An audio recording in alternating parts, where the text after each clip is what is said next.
The worst doctor in America.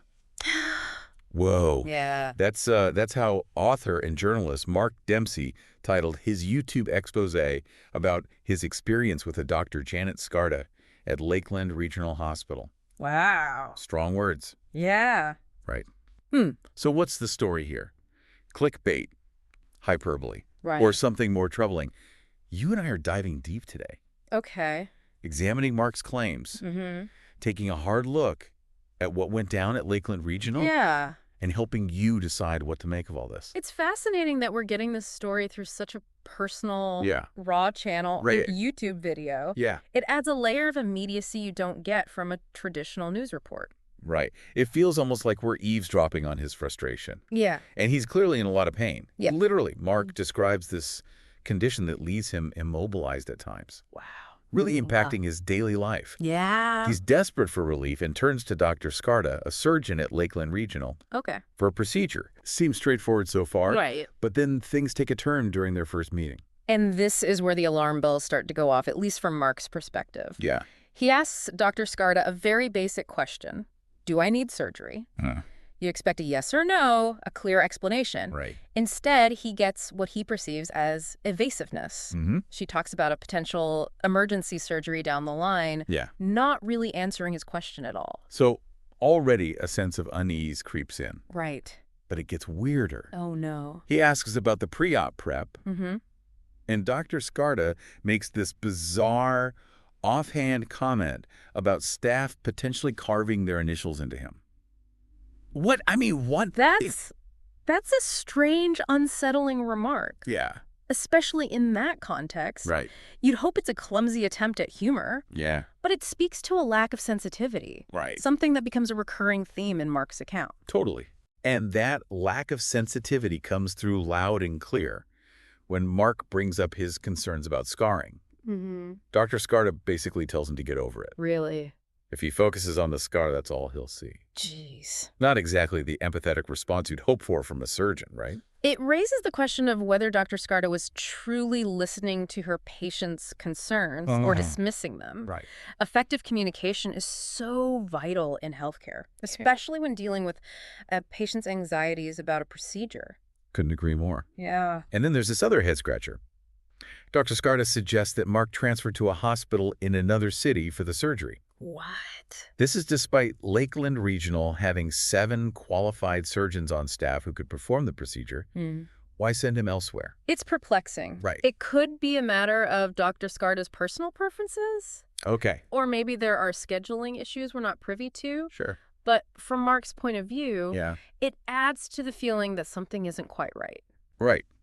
It feels like he's being pushed around. Mm-hmm. And remember, at this point, Dr. Skarda is his only option under his insurance plan. Oh, wow. So despite his reservations, he feels stuck and decides to proceed. That sense of being trapped, of having limited options, is something many people experience within the healthcare system. It can be incredibly disempowering, Right. especially when you're already dealing with a health crisis. Absolutely. Mm-hmm. And it seems like things are about to get even more complicated. Oh, no. Enter Cynthia, Dr. Skarda's assistant, who arrives with his scheduling sheet. Okay. Pre-surgery tests are set for February 29th, surgery on March 7th. Okay. Standard stuff, right? Yeah. But Mark notices something. Uh-oh. The time listed for his pre-op tests is 2:30 a.m. Okay, we can probably chalk that up to a clerical error, Yeah. but it's the kind of mistake that erodes trust. Right. If they can't get the time right, what else are they messing up? It speaks to potential disorganization, or worse, a lack of attention to detail, which is never reassuring in a medical setting. Exactly. Yeah. It makes you wonder about the systems in place. Yeah. Is the staff overworked? Is there inadequate software? Is communication breaking down? This seemingly small error could be a symptom of larger problems. And this incident with the scheduling is just a prelude to a much bigger issue. The pre-surgery testing and insurance approval process. Yeah. This is where the financial aspect of healthcare rears its head. Yeah. Often a source of confusion and anxiety for patients. Right. Mark wants to make sure his insurance will cover the tests, Right. but Cynthia seems more interested in getting those tests done, Yeah. approval or not. Yeah, she keeps pushing this idea of bundling the charges, Yeah. assuring Mark that he won't have to pay out of pocket. Oh, wow. And thankfully, Mark trusts his gut on this one. This bundling concept is worth unpacking. Yeah. Hospitals use it to combine multiple services into a single bill, Okay. which can sometimes simplify billing for patients. Right. But it can also be used to obscure costs. Yeah. Making it harder for patients to understand what they're being charged for. Right. And in this case, it seems like Cynthia is using bundling as a way to pressure Mark into getting tests without knowing if his insurance will actually cover them. Oh. The next day, still without confirmation, he calls the billing department in a panic and speaks with Elaine O'Neill, a billing representative. Okay. And guess what Elaine discovers after calling his insurance company directly? If Mark had followed Cynthia's advice, those tests wouldn't have been covered.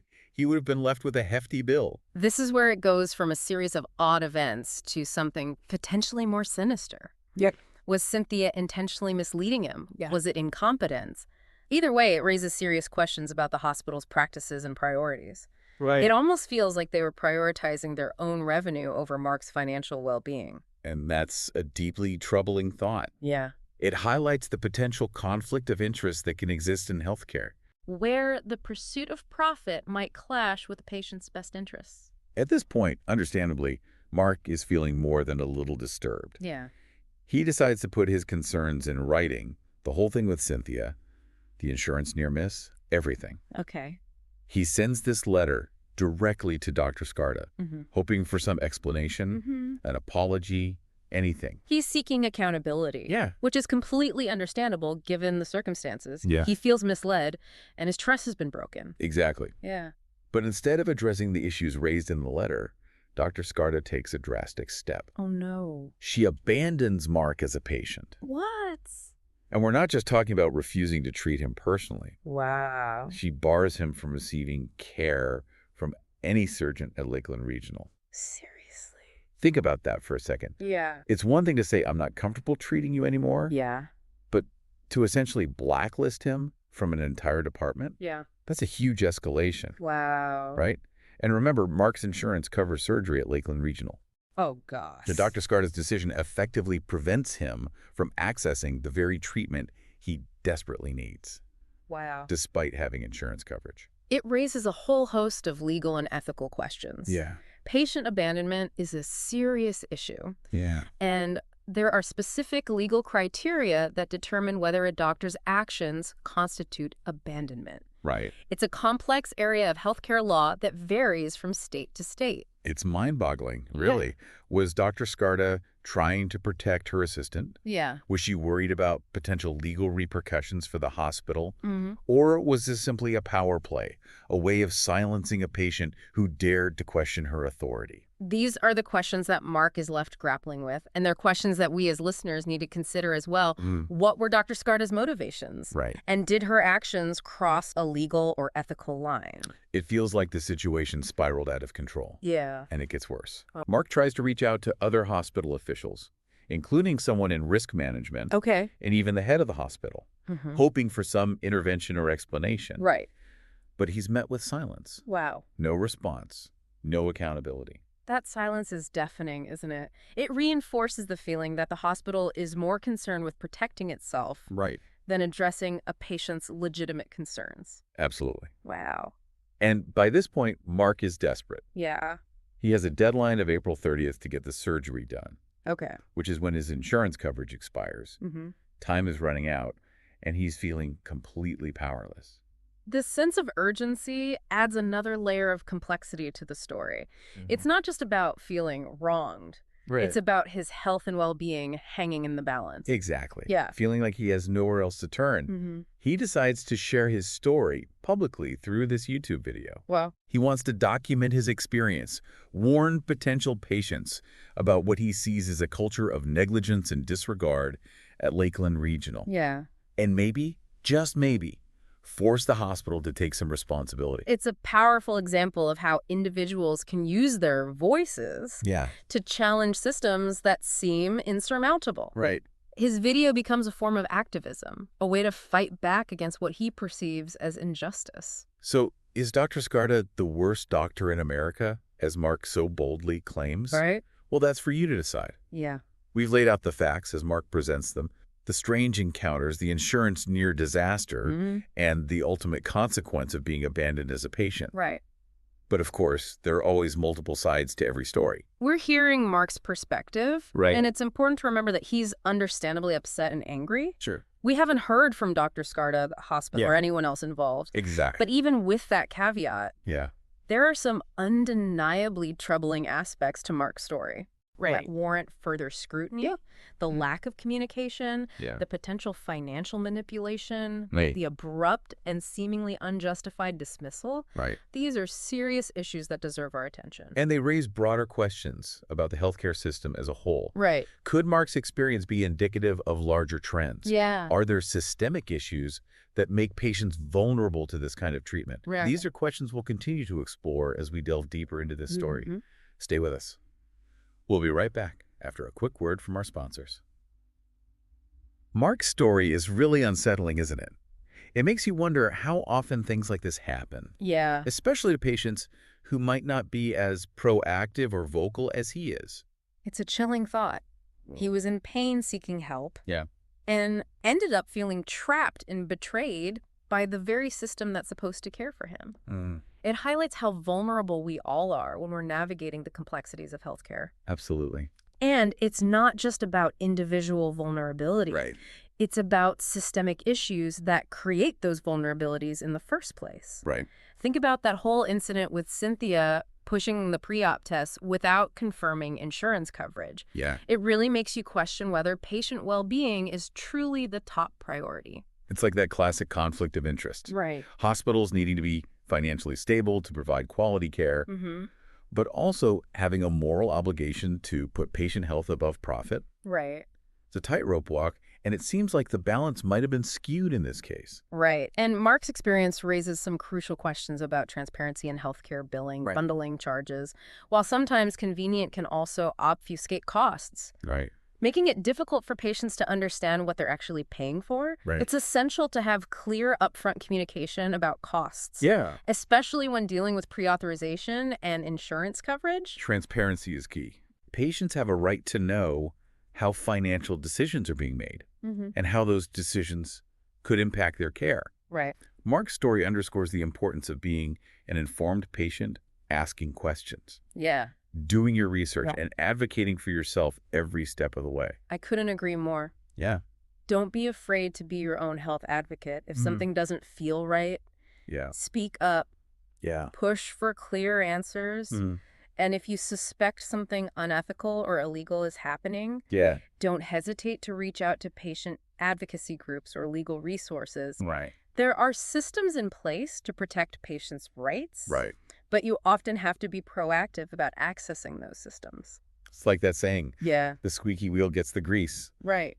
Sadly, it often rings true in healthcare. Yeah. You have to be your own champion, Mm-hmm. especially when dealing with complex procedures and insurance intricacies.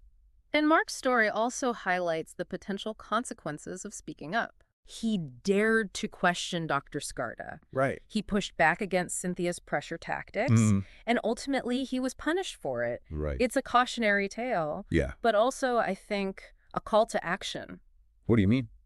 We can't let stories like this discourage us from speaking up. Right. Instead, they should fuel our resolve to advocate for change, Okay. both individually and systemically. Yeah. We need stronger regulations to prevent financial exploitation of patients Right. and a culture of accountability within hospitals where mistakes are acknowledged and addressed, hmm not swept under the rug. So it's not just about protecting ourselves as individuals, Right. but also pushing for broader systemic changes to make healthcare more Right. ethical, Right. transparent, Yeah, and patient-centered. exactly. And that requires collective action. Okay. Supporting patient advocacy groups, Right. engaging in public discourse about healthcare reform, Yeah. even just sharing stories like Mark's. Yeah. These are all ways to contribute to positive change. His video, for all its rawness and anger, Yeah. is a powerful catalyst for conversation. Right. Thousands of people have seen it, Mm-hmm. and it sparked discussions about patient rights, Yeah. healthcare ethics, Right. and the need for greater transparency in the system. That's what's so inspiring about Mark's decision to share his story. Yeah. He could have stayed silent,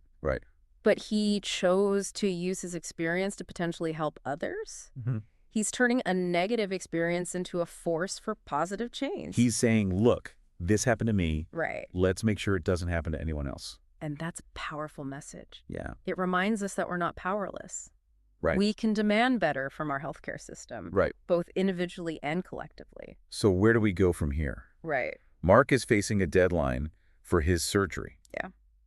He's been barred from Lakeland Regional, Mm-hmm. and his attempts to reach out to hospital officials have been ignored. Yeah. It's a pretty bleak situation. It's certainly a tough spot, but I think there's always hope. Is there any hope for him? And in this case, hope lies in the power of community and collective action. How so? Think about it. Okay.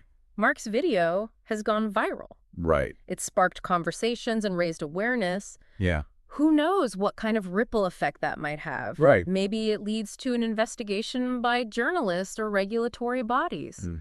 Maybe it inspires other patients to come forward with similar stories. Right. Maybe it puts pressure on Lakeland Regional to reevaluate their policies and practices. You're right. It's already generating momentum. Right. And that's a powerful force for change. And beyond the immediate impact of the video, Yeah. there's a whole network of support out there for patients like Mark. Right. There are patient advocacy groups, Mm-hmm. legal aid organizations, Right. even just everyday people who are passionate about improving the healthcare system. So it's not just about Mark's individual battle. Right. It's about tapping into that larger network. Right. Connecting with others who have experienced similar challenges Right. and working together to create a healthcare system that truly puts patients first. And that's where the real hope lies. Yeah. In the collective power of individuals coming together to demand better, Mhm. hold those in power accountable, Right. and create a more just and equitable healthcare system for all. It's a reminder that even in a system as vast and seemingly impersonal as healthcare, Yeah. individual voices can make a difference. And that even in the darkest of times, the act of sharing our stories, Right? connecting with others, Mm. and raising our voices can spark change and create a brighter future. Mark's story is a call to action, a reminder that we all have a role to play in shaping the future of healthcare. Now, before we wrap up this deep dive, Okay. let's shift gears a bit and consider what we can learn from Mark's experience on a personal level. Okay, good point. Yeah. It's easy to get caught up in the systemic issues. Right. But what about the individual takeaways? What can we as listeners do to protect ourselves Mm-hmm. and advocate for our own well-being within the healthcare system? That's a great question, and one that we'll explore in more depth in the final part of our deep dive. We've been talking about Mark Dempsey's experience with Dr. Skarda in Lakeland Regional Hospital, Right. a story that's raised some serious questions about patient rights, healthcare ethics, Mm-hmm. and the potential pitfalls of navigating a complex system. Yeah. But let's bring it back to you, the listener. Okay. What are your takeaways from this deep dive? What resonates with you? It's easy to get swept up in the emotions of a story like this, Yeah. especially when it involves such clear injustices. Right. But it's important to take a step back and analyze the information critically. Mm-hmm. What are the facts? Right. What are the different perspectives? Yeah. And most importantly, what can we learn from this to be better healthcare consumers and advocates for ourselves? Right. It's about being actively engaged with the information, Right. not just passively listening and feeling outraged. One key takeaway for me is the importance of being an informed and empowered patient. Absolutely. Knowledge is your best defense in any complex system. Yeah. And healthcare is no exception. Right. Understanding your rights, knowing the right questions to ask, Yeah. feeling confident about advocating for your needs, those are crucial skills. And that includes seeking second opinions if you're not comfortable with a diagnosis or a proposed treatment plan. Right. You have the right to make informed decisions about your health care, Mm-hmm. and you shouldn't feel pressured to accept a course of treatment that doesn't sit right with you. I think what often gets lost is that the doctor-patient relationship should be a partnership. Right. You're both working towards the same goal, your well-being, Right. but sometimes that dynamic gets skewed Yeah, and patients feel like they're at the mercy of the system. exactly. And Mark's story is a stark reminder that even when you have insurance, Right. navigating the healthcare system can feel like a minefield. You can. It's crucial to be your own advocate, to push for clear communication. Yeah. And to document everything. If you encounter a situation like Mark's, where you feel dismissed, mistreated, Right. or like your concerns aren't being addressed, Yeah. don't stay silent. Speak up. Right. Document everything. Gather evidence. Yeah. And if necessary, seek support from patient advocacy groups or legal resources. Right. You are not alone. It's easy to feel powerless in these situations. It is. But remember that you have rights as a patient. You do. And there are people and organizations dedicated to helping you exercise those rights. Now, shifting gears a bit, let's talk about the bigger picture. Okay. What can we do to prevent situations like Mark's from happening in the first place? Right. What needs to change at a systemic level? It's a complex issue, It is. but I think transparency and accountability are key. Absolutely. We need to hold healthcare institutions to a higher standard, push for stricter regulations, Yeah. and demand more openness when it comes to billing practices and financial incentives. I completely agree. Patient advocacy groups are doing incredible work in this area, Yeah. pushing for legislation and raising awareness about systemic issues within healthcare. Right. Supporting these organizations, even just by staying informed and spreading the word, is a powerful way to contribute to positive change. It's about recognizing that healthcare is a human right, It is. not a privilege reserved for the wealthy or the well-connected.